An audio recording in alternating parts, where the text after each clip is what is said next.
Hello guys, welcome again. In a previous video we have learned how we can create functions, how function can return multiple values, and a lot more about functions.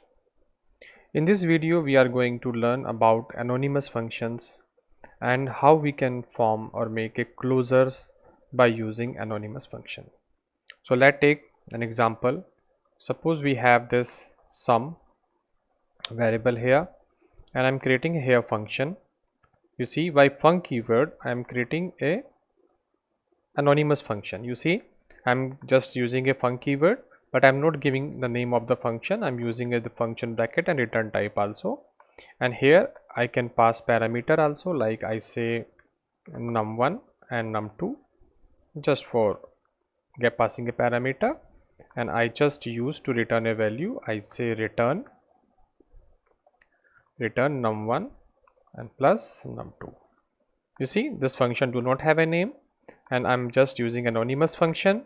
Return type is int. I'm calculating the sum of these two number and I'm just passing a value here. I'm using the sum here because it's a very easy to understand the sum.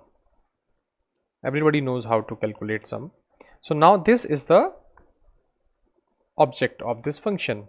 So you see, when I will call it, so I say fmt dot println like this, and I say sum of two number is equal to comma, and then I say sum. Remember that this sum is not a return type of this function, remember, because if I save it and run it, it will display the reference of the function.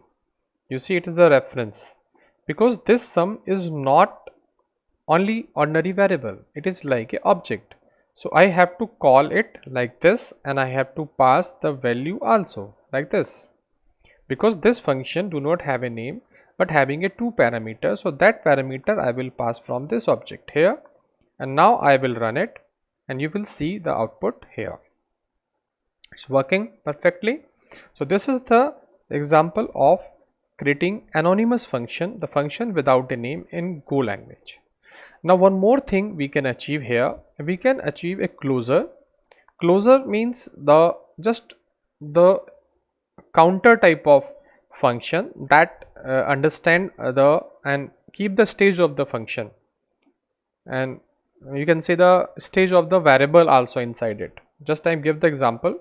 For example, I have a function, I say counter, and this function I have, and that it will return another function, anonymous function like this, and it's integer type like this. Now I have a variable I, for example, the initial value is 0, and I return this by the function that is anonymous, int is a return, and here what I do, I say return I, and I just increment this I.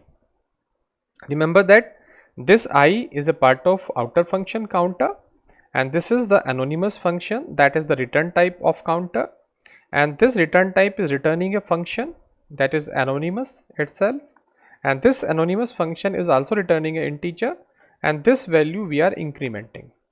So when I create this and I try to call it, you see I'm just calling it here, and I say count, and I say here counter like this, and here I say fmt println, and I print the count like this here. And remember, this is a function, so I just call it with the help of function because it's an object. So I save it and run it. You see the I value will come 1, and if I call this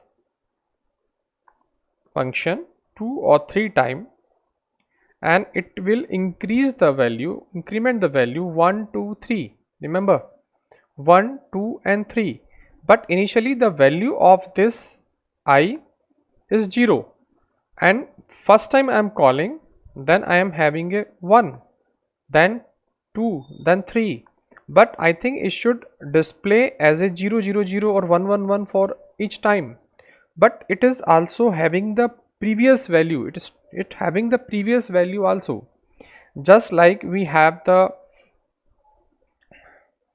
counter type of programs in other languages. So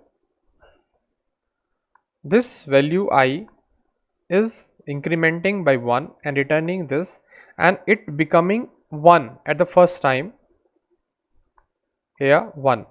Now I'm calling it again, then it store the value of previous I, that is 1, and then increment in this 2 and 3.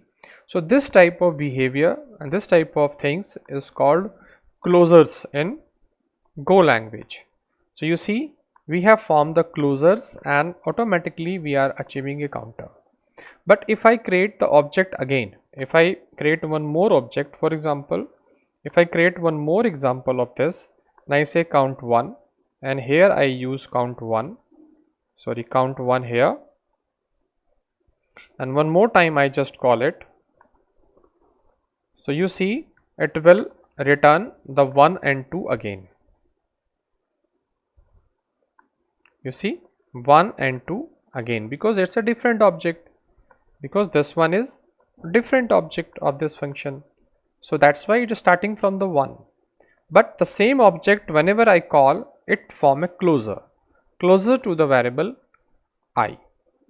So this type of thing, if you require and you want to form a closures in Go language, then you can use anonymous functions also. So in this video we have learned anonymous function creation and to form a closure in Go language. Thank you for watching my video.